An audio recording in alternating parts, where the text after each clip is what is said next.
I'm Madison, 29, a pastry chef who married into the Wellington family. Old money, old traditions, and unfortunately, an old-fashioned mother-in-law. I thought joining this prestigious family would be a dream come true, but Eleanor Wellington had other plans. When she banned me from their annual anniversary dinner at an exclusive restaurant, I should have been devastated. Instead, I burst out laughing. See, there's something Eleanor didn't know about the restaurant owner.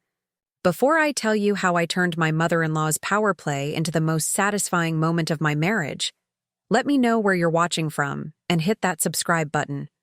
Trust me, you'll want to see what happens when someone tries to exclude the friend of the restaurant owner. Life before the Wellingtons was simple but fulfilling. I grew up helping in my parents' small bakery in a working-class neighborhood of Boston. The sweet scent of pastries and bread was the backdrop of my childhood, flour permanently embedded under my fingernails. We weren't wealthy, but my parents taught me the value of hard work and authenticity. By 23, I'd earned my culinary degree and was expanding our bakery's catering services. That's how I met James Wellington. His investment firm was hosting a charity gala, and they'd hired our bakery for desserts. I was personally arranging a tower of French macarons when he approached. Tall, with kind blue eyes and an honest smile, James wasn't what I expected from a Wellington. He asked about each flavor with genuine interest, not the dismissive attitude I'd experienced from other wealthy clients. "This passion fruit one is incredible," he said, reaching for a second.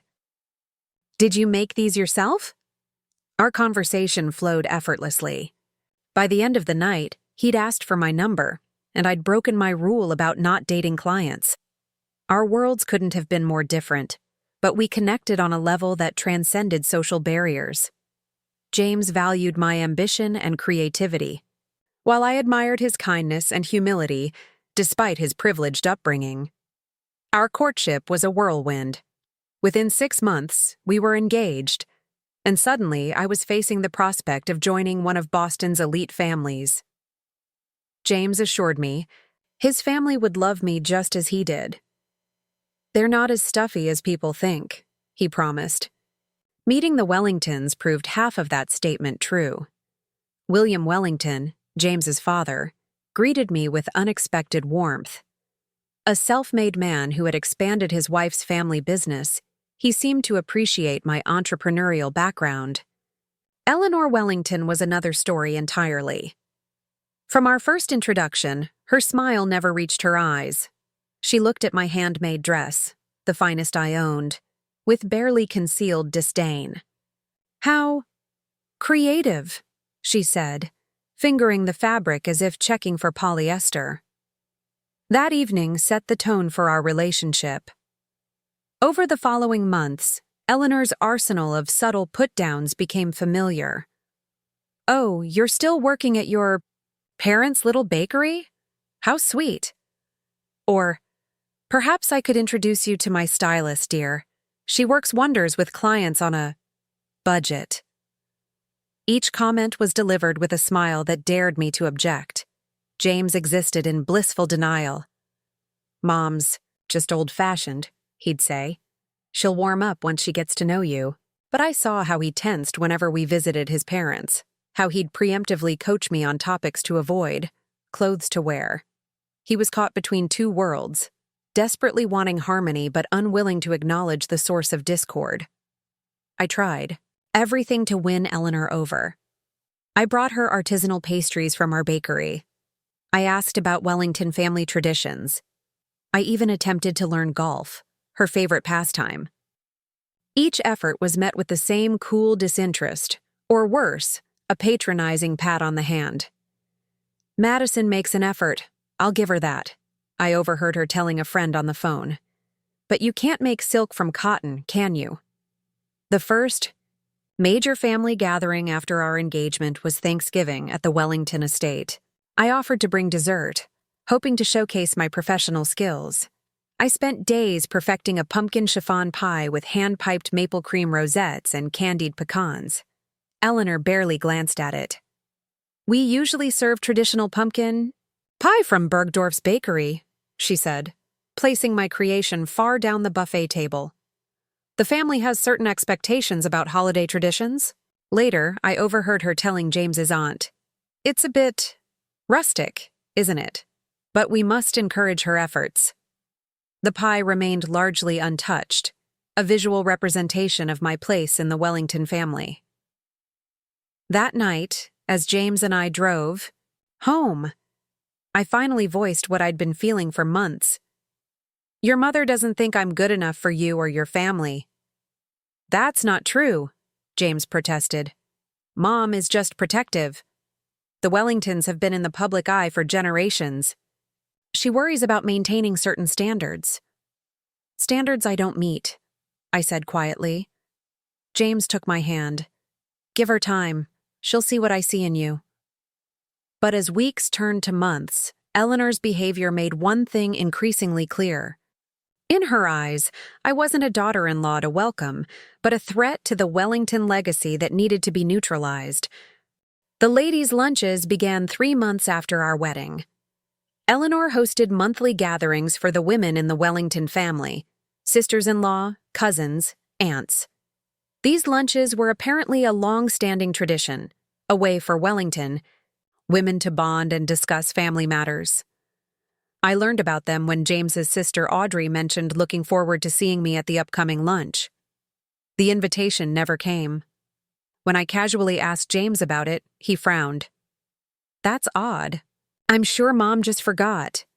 But Eleanor hadn't forgotten. When I called to inquire, her response was smooth as glass. "Oh, Madison, these lunches are really for established family members. They involve discussions about Wellington traditions and responsibilities that wouldn't interest you yet. Perhaps in a year or two." I told James, expecting him to be upset on my behalf. Instead, he sighed. "That's just how Mom is, Madison. These family traditions mean everything to her. She'll include you eventually." His dismissal hurt more than Eleanor's. Exclusion. I began to recognize a pattern. Every time his mother created a boundary between me and the family, James found a way to rationalize it. Around this time, Boston was hosting its annual Food and Wine Festival. My parents' bakery had a small booth, and I was managing it while developing new recipes. The festival became my refuge from Wellington family politics. That's where I met Rachel Chen. Her booth was across from ours, showcasing her upscale farm-to-table restaurant, Terroir. Unlike the stuffy chefs I'd encountered in culinary school, Rachel was unpretentious and vibrant. She tried our pastries and immediately proposed a collaboration for her restaurant. "Your lamination technique is incredible," she said, examining a croissant. "Most people don't appreciate the skill this takes." Our professional relationship quickly blossomed into friendship. Rachel understood the culinary world's challenges in a way James never could. When she faced a staffing crisis during a major critic's visit, I stepped in to help with desserts. The review praised the exceptional pastry program, and Rachel made sure everyone knew I was responsible. "You're wasting your talent just helping at your parents' place," she told me one evening as we experimented with new dessert concepts. "You should be heading your own pastry department." For the first time since marrying into the Wellington family, I felt truly valued for my skills. Rachel saw me not as someone's wife, but as a talented chef in my own right. Eleanor learned about my friendship with Rachel through Boston's society pages, which featured a photo of us at a charity cooking demonstration. She mentioned it dismissively at a family dinner. "I see you're making friends with restaurant people now. How resourceful of you." What Eleanor didn't understand was the depth of my friendship with Rachel, or her growing success. Terroir had recently received its first Michelin star, and Rachel was expanding to a second, more exclusive location. Meanwhile, the Wellington family events continued, but my role grew increasingly peripheral. At James's birthday celebration, Eleanor seated me at the far end of the table, away from James and his closest relatives. During the family's traditional summer retreat to Cape Cod, I found myself excluded from the ladies' shopping day and the family history tour. James began spending more weekends with his family without me. Mom needs help with the foundation gala, or Dad wants to discuss the family investments. Each time, he'd kiss me goodbye with promises that, next time, you'll come too. I threw myself into my career and my friendship with Rachel. When she offered me the position of head pastry chef at her new restaurant, I accepted without hesitation. The opportunity represented everything I'd worked toward professionally, and James seemed supportive. "It's good you have something that makes you happy," he said, not recognizing the implication that my marriage wasn't providing that happiness. Eleanor's reaction to my new position was predictably condescending. "A Wellington working in a restaurant kitchen? How novel. I suppose it's like charity work for you, isn't it?" The divide between us grew wider with each interaction. Family gatherings became battlegrounds of passive aggression, with Eleanor finding increasingly creative ways to minimize my presence. She'd forget to set a place for me at dinner, or introduce me to new people simply as James's wife without mentioning my name. I was being systematically erased from the Wellington narrative, and James either couldn't or wouldn't see it. The Wellington family anniversary dinner was an annual celebration of William and Eleanor's marriage, held at Boston's most exclusive restaurant of the moment. It was the one family event that even distant relatives attended without fail. Inside the 3 years I'd been with James, it had always been a formal, lavish affair where Eleanor showcased the family's solidarity and status. I was checking our shared calendar on James's phone one evening when I saw the entry: Family Anniversary Dinner, 8 p.m. The notification included details I hadn't heard before. "James," I called from the living room, "when were you going to?" "Tell me about your parents' anniversary dinner next Friday." He entered the room looking uncomfortable. "Oh, that. I was going to talk to you about it." "What's to talk about? Should I wear the blue dress or the black one?" James wouldn't meet my eyes. "Actually, Mom wants to keep it just family this time. She says she wants a more intimate gathering this year." The implication hung in the air between us. After 3 years of marriage, I still wasn't family in Eleanor's eyes. "And you're okay with that?" I asked, my voice tight. "I'll talk to her," he promised weakly. "But you know how she gets about these traditions. Maybe this once we could just go with it, to keep the peace?" "Keep the peace?" I repeated. "You mean let your mother pretend your wife doesn't exist? That's keeping the peace?" "It's one dinner, Madison. You know these events stress you out anyway." His attempt to reframe my exclusion as a favor infuriated me. "They stress me out because your mother goes out of her way to make me feel unwelcome. And instead of standing up for me, you're enabling her." "That's not fair," James protested. "I'm caught in the middle here." "No, James. You're choosing a side by doing nothing, and it's not mine." The argument continued in circles, with James insisting he'd find a solution, while clearly hoping I'd simply accept being sidelined. Eventually, he retreated to his study, and I was left alone with my hurt and anger. Later that night, I was mindlessly scrolling through Instagram when I saw Rachel's post. "Thrilled to announce Terroir's second location opens next week. Preview dinner for special guests this Friday." The photo showed her stunning new restaurant space. I was about to text congratulations when I noticed the address. It was in the same exclusive neighborhood Eleanor had mentioned for their dinner. A sick feeling formed in my stomach. I called Rachel immediately. "Madison, I was just about to call you about Friday's soft opening. Can you come early to check the dessert prep?"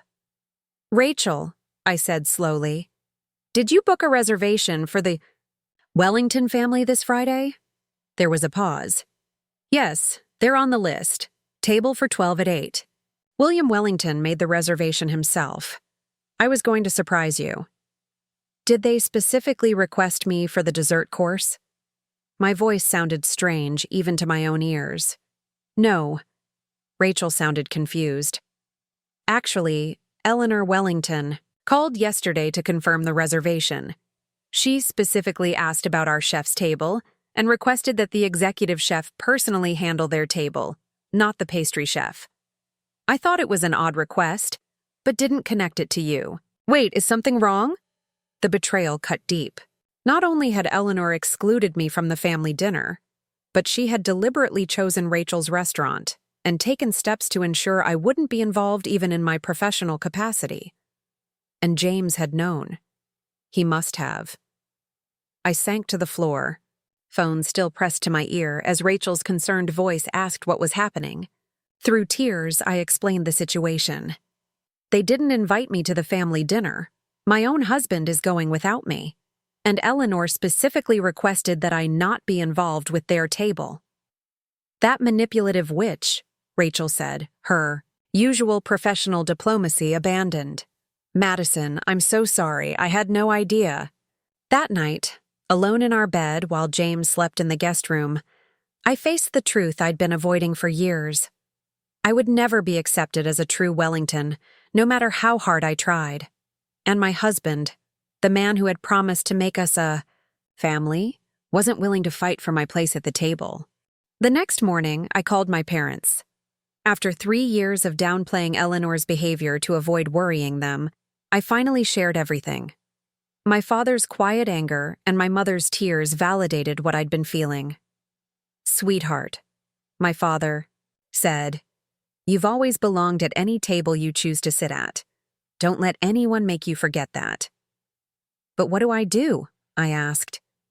If I make a stand, I could damage James's relationship with his family permanently. That relationship is already damaged, my mother pointed out. By allowing you to be treated this way, James is betraying the family he made vows to. You.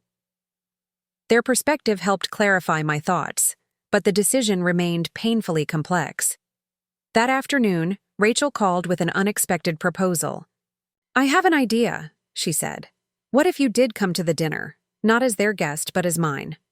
And cause a scene? That would just prove Eleanor right about me not belonging. No, Rachel countered. You'd be coming as my honored guest and head pastry chef. Nothing dramatic, nothing confrontational. Just you, calmly taking your rightful place. They're coming to your workplace, Madison, where you are valued and respected. The idea took root in my mind, not as revenge, but as reclamation of my dignity. Meanwhile, James was walking on eggshells around me. I talked to Mom, he offered tentatively over breakfast. She says maybe you could join us for dessert? The half measure only emphasized how little he understood. So I can wait outside like a delivery person until it's convenient for me to appear? No, thank you. Why are you making this so difficult? He snapped, frustration breaking through his usual conflict avoidance. It's one dinner. It's never been just one dinner, James. It's 3 years of your mother treating me like an unwelcome guest in her family, and you letting her. He left for work without resolving anything, and the pattern continued for days. James would offer some inadequate compromise I would refuse, and the tension between us would thicken. While organizing my desk one evening, I found a folder of photos James had asked me to sort through. Among them was a picture from a Wellington family function I hadn't attended. James stood smiling beside a striking blonde woman. The casual familiarity of their pose troubled me. I searched the woman's face on social media and discovered she was Catherine Prescott, James's ex-girlfriend from college. The woman Eleanor had always hoped he would marry. Further digging revealed Catherine's presence at several family-only events over the past year. It was like discovering a second betrayal layered over the first. Eleanor wasn't just excluding me. She was actively trying to replace me with someone she considered more suitable. That night, I made my decision. I called Rachel and told her I was accepting her offer. I need to stand up for myself, I said. Not with anger or drama, but with self-respect. That's my girl, Rachel replied. Let's plan this properly. Together, we crafted a simple but effective approach. I would arrive at the restaurant as any VIP guest would. Rachel would seat me at a choice table. No confrontation, no scene, just quiet dignity. The ball would be in the Wellingtons' court. As to how they responded. As Friday approached, my anxiety competed with my resolve. James remained oblivious to my plans, continuing to suggest half-hearted compromises while preparing for the dinner. The morning of the event, he left early for work, promising to be home to change for dinner.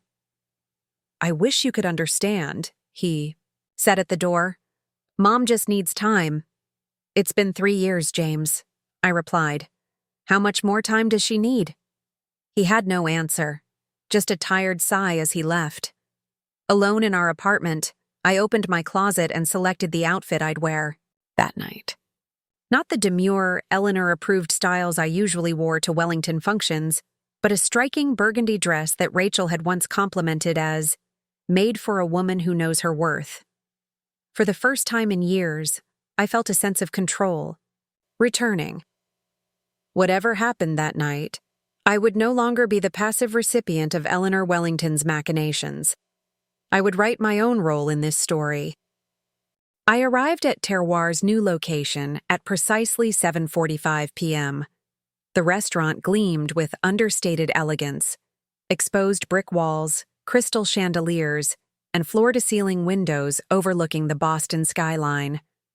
Through those windows, I could already see the Wellington family being seated at the largest table in the center of the room. Eleanor sat regally at one end, William at the other. James was positioned midway down the table, with Catherine Prescott conveniently seated beside him. The sight of them together sent a sharp pain through my chest, but I steadied myself. This wasn't about jealousy, it was about dignity. Rachel met me at the entrance, dressed in her chef's whites with executive chef stripes. Her smile was both warm and mischievous. "Ready?" she whispered. I nodded, straightening my shoulders. "Ready." We entered the main dining room together, Rachel's hand supportively at my elbow.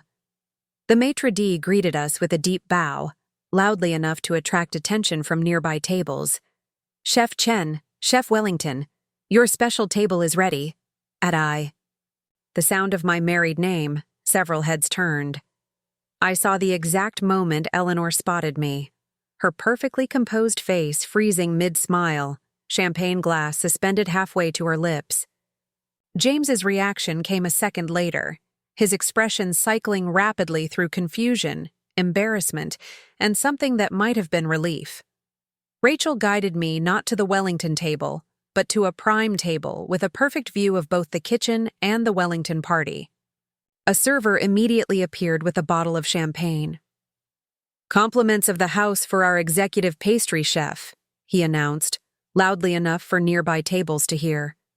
Eleanor recovered quickly, leaning to whisper urgently to William. James half rose from his seat, clearly torn about what to do.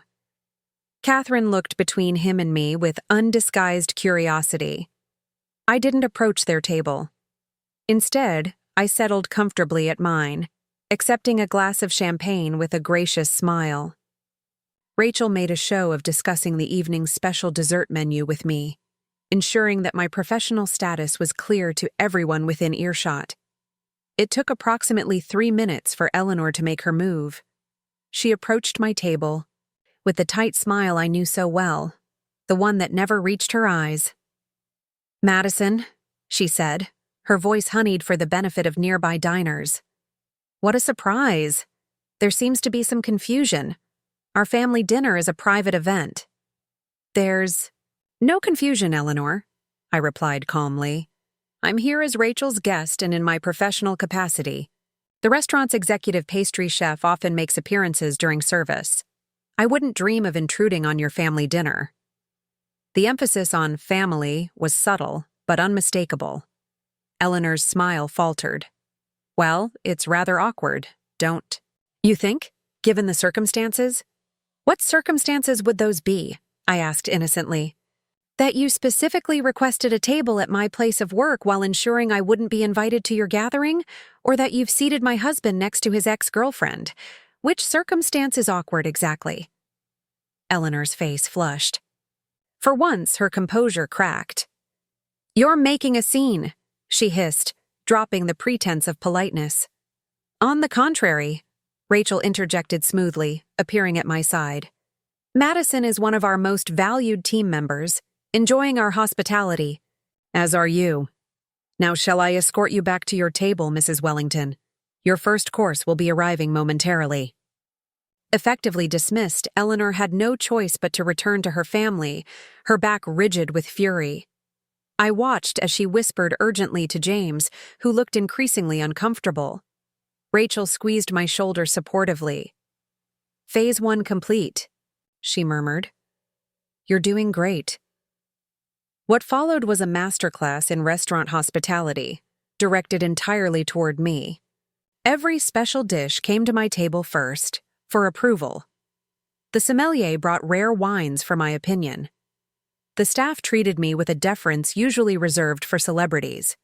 Meanwhile, the Wellington table received impeccable but standard service. The contrast was subtle enough not to be unprofessional, but clear enough that other diners began to take notice, several openly wondering who I was to receive such treatment. After the main course, James finally found his courage. He approached my table, his expression a complex mix of emotions. "Madison," he said softly, "can we talk?" I gestured to the empty chair across from me. "Of course." He sat awkwardly, hands fidgeting with his napkin. "You could have told me you were coming." "Like you told me about Catherine being invited?" I countered. His eyes widened. "That wasn't my idea. Mom invited her at the last minute, said they had foundation business to discuss." "And you believe that?" James looked down. "I don't know. What I believed, everything's gotten so complicated." "It's actually very simple," I said. "Your mother doesn't want me in your family. She never has. And instead of standing up for your wife, you've let her push me further and further to the outside." "That's not fair," he protested weakly. "Look around, James," I said, gesturing to the restaurant. "I've built something here. I'm respected and valued for exactly who I am. I don't need the Wellington name or approval, but I did need my husband to act like we're on the same team. That's what marriage is supposed to be." Before James could respond, a commotion erupted at the Wellington table. Eleanor had stood abruptly, announcing loudly that they should all leave. "This establishment clearly doesn't understand the meaning of privacy or propriety," she declared, gathering her purse. To everyone's surprise, William Wellington remained seated. "Sit down, Eleanor," he said firmly. "You've gone too far this time." The entire restaurant seemed to hold its breath. Eleanor stared at her husband in shock. "William, you can't possibly—" I said, "Sit down." His voice was quiet but carried the unmistakable authority of a man accustomed to being obeyed. "We are guests in this establishment, and you will behave accordingly." Eleanor remained standing, her composure finally cracking completely. "She doesn't belong with us. Can't any of you see that? She's using James to advance herself, worming her way into our family while maintaining her working-class connections." The naked disdain in her voice silenced the room. Even Catherine looked embarrassed. James stood slowly, moving to stand beside my table rather than returning to his family. "Mom," he said quietly, "stop." "James, you can't be serious," Eleanor protested. "She's deliberately humiliating us by showing up here." "The only person causing humiliation right now is you," James replied. "Madison is my wife. If she's not welcome, then neither am I." Rachel chose that moment to approach the Wellington table, professional smile firmly in place. "Mrs. Wellington, I feel there's been a misunderstanding. When you made this reservation, you specifically requested that my pastry chef not be involved with your table. Since Madison Wellington is my executive pastry chef, I assumed you were aware of that connection. Was that not the case?" Eleanor's face drained of color as the implications of Rachel's public question sank in. Her deliberate exclusion of me had been exposed for exactly what it was. William Wellington looked from Rachel to me, then to his wife with new understanding. Eleanor, is this true? Did you specifically choose this restaurant and then request that Madison be kept away from our table? Eleanor's silence was answer enough. The tension hanging over the restaurant was broken by Rachel's professional pivot. Well, regardless of any misunderstandings, we're delighted to serve the Wellington family tonight. In fact, I've prepared a special dessert tasting that I think you'll find memorable.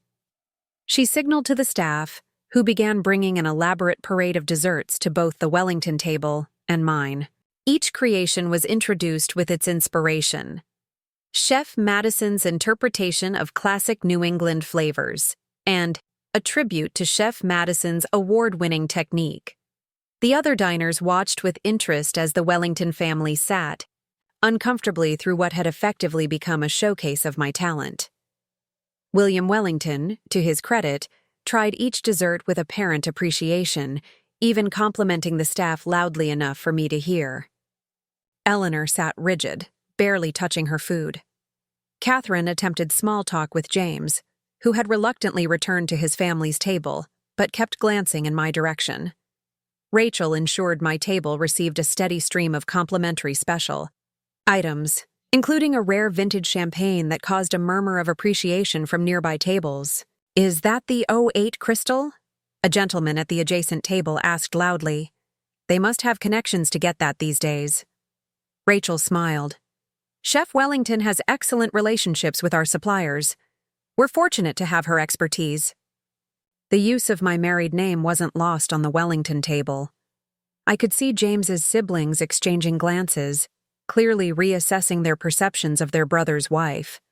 Midway through dessert, William Wellington unexpectedly rose from his table and approached mine. Eleanor watched in barely concealed horror as her husband sat down across from me. "Madison," he said, his voice carrying the weight of authority that had built the Wellington Empire. "I owe you an apology. I wasn't prepared for this turn of events."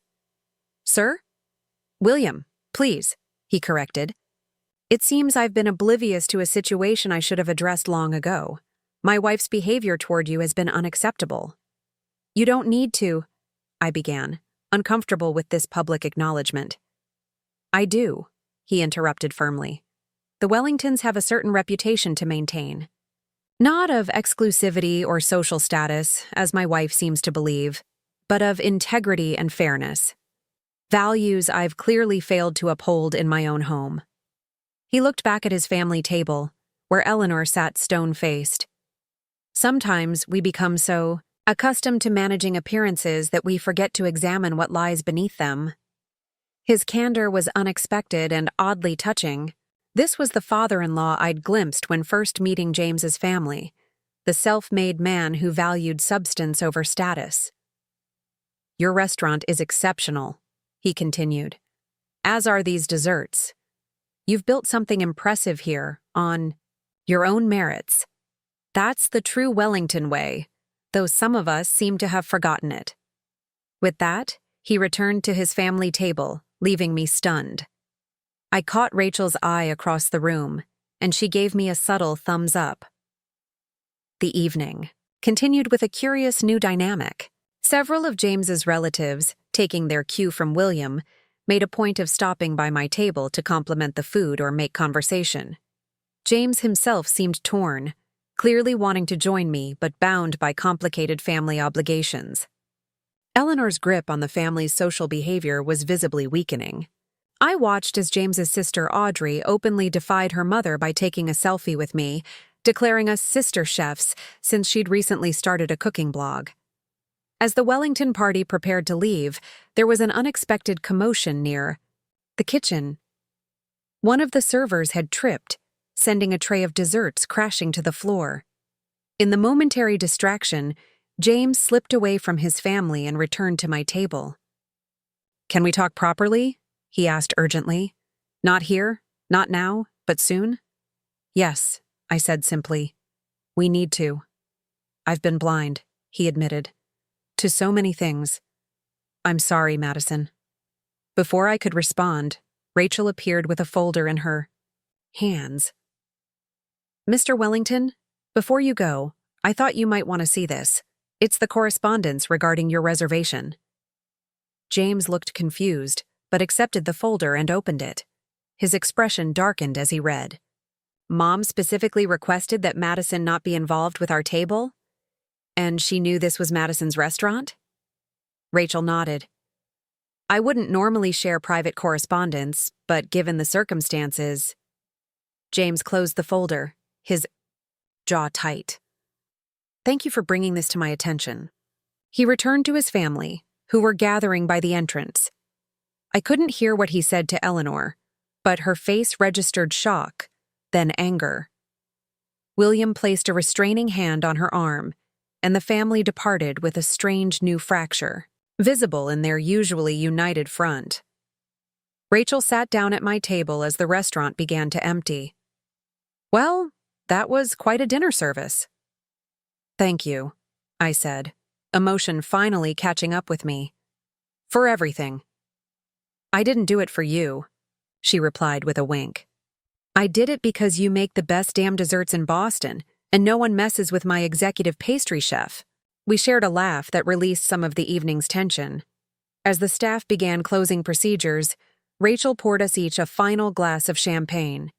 To standing your ground, she toasted, with grace and professionalism. I clinked my glass against hers.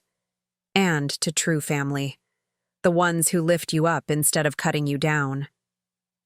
As I left the restaurant that night, I knew that whatever happened next with James and the Wellingtons, something fundamental had shifted. I had reclaimed my voice and my dignity. The rest would follow. James was waiting in our apartment when I arrived home. He sat on the edge of our sofa, still in his dinner clothes, looking more vulnerable than I'd ever seen him. I don't even know where to begin, he said as I closed the door behind me. The truth would be a good start, I suggested, sitting across from him. James ran a hand through his hair, a gesture of stress I'd come to know well. I've been a coward, he admitted. I kept telling myself I was keeping the peace, finding the middle ground. But there is no middle ground when someone is being mistreated. His candor surprised me. Why, Catherine? I asked, the question that had been burning since I saw them. Together. Mom invited her without telling me. I only found out when I arrived tonight. It was a setup, like so many other things have been. He looked up, meeting my eyes directly. But that doesn't excuse me. I should have left immediately when I saw her there. We talked through the night, peeling back layers of our marriage that had been covered by compromise and avoidance. James revealed the extent of Eleanor's manipulations, how she'd constantly undermined me in private conversations with him, framing my career as a hobby and my background as a liability to his professional advancement. I knew some of it was wrong, he confessed. But it was easier to hope things would improve naturally than to confront her directly. I convinced myself I was protecting you by not telling you everything she said. You weren't protecting me, I said gently. You were protecting yourself from having to make a difficult choice. He nodded, accepting the truth of my words. Can you forgive me? I need to see change, James. Real change. Not promises or temporary improvements. The days following that dinner were transformative. James visited his parents alone, returning with a grim determination I'd never seen in him before. I told Mom that her behavior toward you ends now, he reported. I made it clear that if she can't respect my wife, she'll be seeing a lot less of her son. How did she take it? I asked, knowing Eleanor Wellington wasn't accustomed to ultimatums. Not well, he admitted. She accused me of betraying the family, said I was throwing away generations of Wellington traditions for... He hesitated. For a baker's daughter? I supplied, raising an eyebrow. Her words, not mine, he clarified quickly. But Dad backed me up. He said the Wellington name has survived because each generation adapted to changing times, not by clinging to outdated social hierarchies. Eleanor's initial response was complete withdrawal. She declined invitations to dinner at our home and sent formal, impersonal gifts on my birthday. James remained firm, declining family events where I wasn't explicitly welcomed. Meanwhile, my professional life flourished. Rachel and I expanded Terroir's dessert program, earning critical acclaim. I was featured in Boston Magazine's 40 Under 40 list of influential culinary professionals. The irony wasn't lost on me that as Eleanor had worked to minimize my presence, I'd been building a name for myself that stood independent of the Wellington connection. 6 months after the restaurant confrontation, we received an unexpected invitation to Sunday brunch at the Wellington estate. The card was addressed to James and Madison Wellington, and beneath the formal invitation, Eleanor had handwritten, "We would be honored if you would both attend." "Do you want to go?" James asked cautiously. "I think we should," I replied after consideration. Not to return to the old patterns, but to see if something new is possible. The brunch was initially awkward, with Eleanor uncharacteristically subdued. She'd clearly made an effort, serving my favorite fruits and asking about the restaurant with stiff but genuine interest. When we had a moment alone in the garden, she surprised me with an almost apology. "I've been thinking about what William said," she began carefully. "About the true Wellington values. My family lost everything in the Depression. Marrying William gave me security I'd never known. Perhaps I've been overzealous in protecting what that name represents." It wasn't a full acknowledgement of her behavior, but from Eleanor it was significant. "The Wellington name will mean what this generation makes it mean," I replied, "including what James and I contribute to it." She nodded slowly. "Your desserts were quite impressive," she conceded, which from Eleanor was practically effusive praise. The healing process was gradual and imperfect. There were still moments of tension and occasional barbed comments. But with James firmly establishing boundaries, the dynamics shifted. I began attending the ladies' lunches, bringing my own perspective to Wellington traditions rather than trying to conform to Eleanor's expectations. 1 year after the restaurant confrontation, James and I hosted our own dinner party, inviting both the Wellingtons and my parents. Watching my father discussing baseball with William, while my mother showed Eleanor photos from our bakery's early days felt like witnessing a small miracle. "You've changed things," Rachel observed when I shared this story during our recipe development session. "Not by forcing your way in, but by standing your ground and letting them adapt around you." That insight crystallized what I'd learned through this journey. True belonging doesn't come from contorting yourself to fit someone else's expectations. It comes from bringing your authentic self to the table and having the courage to stay there, even when others suggest you don't belong. Eleanor and I will probably never have the warm mother-daughter relationship I once hoped for, but we've found a respectful coexistence based on clearer boundaries and James's unwavering support. She's learning slowly that the Wellington legacy is enriched by new perspectives, not diminished by them. As for James and me, the challenges strengthened rather than weakened our marriage. He found his voice as we rediscovered ours together. By standing up to his family's expectations, he became more the man I fell in love with, not less. Sometimes the people who try to exclude you are the ones who fear your strength the most. I learned that standing tall doesn't mean pushing others down. It means refusing to shrink yourself to make someone else comfortable with their insecurities. What about you? Have you ever had to stand your ground against someone who tried to make you feel you didn't belong? Share your story in the comments below, and if this story resonated with you, please hit that like button and subscribe to hear more real-life experiences. Remember, the table you truly belong at is the one where you never have to question your right to be seated. Thank you for listening, and may you always find your place at life's table.